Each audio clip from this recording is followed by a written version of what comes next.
Letter ఇచ్చి తను రాకుండా ఉండడానికి ఒక సింపతి డ్రామా ఆడి ప్రజల దగ్గరికి వెళ్ళాలన్న ఒక ఆలోచన తప్పితే ఈరోజు నువ్వు ఒక ఎమ్మెల్యే, నేను ఒక ఎమ్మెల్యే, మనం ఇద్దరం వెళ్ళి మన కాన్స్టిట్యున్సీలో ఉన్న సమస్యల మీద పోరాడి అక్కడున్న సమస్యలు పరిష్కారానికి మాత్రమే మనకు ఓట్లు వేశారు ప్రజలు. ఆ విషయం మీరు గమనిస్తే బాగుంటుంది.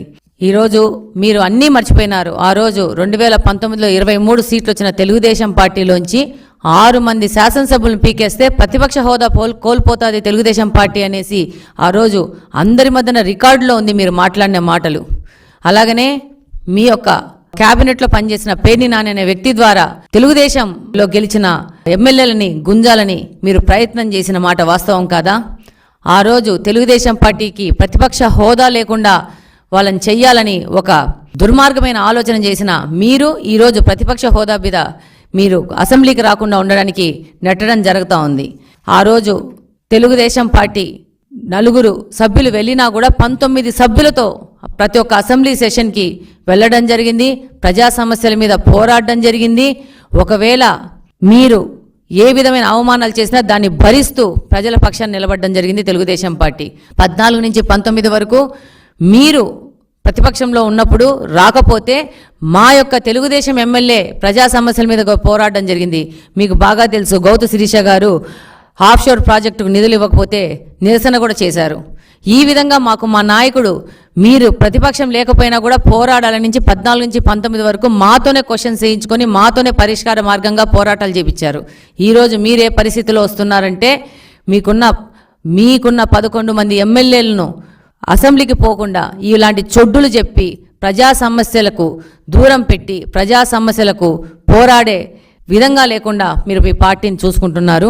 మీకు వచ్చిన 11 సీట్లు అనేటివి ప్రజలకు వ్యతిరేకంగా పరదాలు కట్టుకొని దురహంకారంతో చేసిన పాలనకు వాళ్ళు రెఫరెండం ఇచ్చారు. ఇది గమనించుకొని కనీసం ఇప్పటి నుంచైనా కానీ ప్రజలకు సేవ చేసే విధానంగా మీరు ముందుకొచ్చి అసెంబ్లీలో ప్రజలకు ఉన్న సమస్యల మీద గలమెత్తితే బాగుంటుంది. అంటే మీరు అసెంబ్లీలోకి రావడానికి ఓన్లీ ముఖ్యమంత్రి అయితేనే వస్తారా? ముఖ్యమంత్రి స్థానంలోనే ఉంటే వస్తారా? అంటే మీకు ఓట్లేసింది ముఖ్యమంత్రి స్థానంలోకి ఎక్కడానికే ప్రజలు అనుకుంటున్నారా? పులివెందల్లో ఉన్న సమస్యల మీద మీరు గలమెత్తి అసెంబ్లీకి వచ్చి పోరాడితే బాగుంటుందని నేను చిన్న విన్నపం చేసుకుంటున్నాను. మాజీ సీఎం జగన్మోహన్ రెడ్డి గారు ప్రతిపక్ష హోదా కోసం స్పీకర్ గారికి లెటర్ పంపించడం జరిగింది. అందులో భాగంగా ఆర్టికల్ 208 ప్రకారము 10% టోటల్ స్ట్రెంత్లో ఉండాల్సిన అవసరం లేదని చెప్పారు. ఒకసారి పార్లమెంట్ మెంబర్గా, 3 సార్లు ఎమ్మెల్యేగా, ఒకసారి ఆంధ్రప్రదేశ్ సీఎంగా పనిచేసిన జగన్మోహన్ రెడ్డి గారు అసెంబ్లీ రూల్స్లో ఈ విషయం స్పష్టంగా ఉన్నది అన్న విషయం కూడా మర్చిపోయి ఒక శాసనసభ స్పీకర్కి లెటర్ రాసినప్పుడు ఏ విధమైన అవగాహన లేకుండా రాశారు. రూల్ నెంబర్ 56లో క్లాజ్ నెంబర్ సిలో క్లియర్గా రాసింది 1/10 టోటల్ స్ట్రెంత్లో ఉంటేనే ప్రతిపక్ష హోదా వస్తుందని. ఈరోజు జగన్మోహన్ రెడ్డి గారు తన యొక్క వైఫల్యాలకి రకరకాల కారణాలు చూపడం మొదలుపెట్టారు. ఈరోజు ప్రజలకు మొహం చూపించే ధైర్యం లేక మొన్నటి వరకు ఈవీఎంలు కారంగా ఓడిపోయానని ఈరోజు ప్రతిపక్ష హోదా ఉంటేనే అసెంబ్లీకి వస్తాననే విధంగా ఆయన లెటర్ రాశారు. ఒక పార్టీ నాయకుడుగా ఉన్నాడు. ప్రతి ఒక్క విషయం 1కి 2 సార్లు చెక్ చేసుకొని ఏది చేసినా ముందుకెళ్లాలా. 1994లో జనార్దన్ రెడ్డి గారి హయాంలో కాంగ్రెస్లో మొత్తం 294 సీట్లకు గాను 26 సీట్లు ఇస్తే ఆయనకు ప్రతిపక్ష హోదా ఇవ్వలేదు. అలాగనే ప్రమాణ స్వీకారంలో ఆయనను ఆల్ఫాబెటికల్ ఆర్డర్లోనే పిలిచారు. కానీ తెలుగుదేశం పార్టీ యొక్క గొప్పతనం ఏంటంటే ఈసారి జగన్మోహన్ రెడ్డి గారికి 11 సీట్లు వస్తే ఆయనని మంత్రులైన వెంటనే ఆల్ఫాబెటికల్ ఆర్డర్ లేకుండా ముందుకు తీసుకుపోవడం జరిగింది.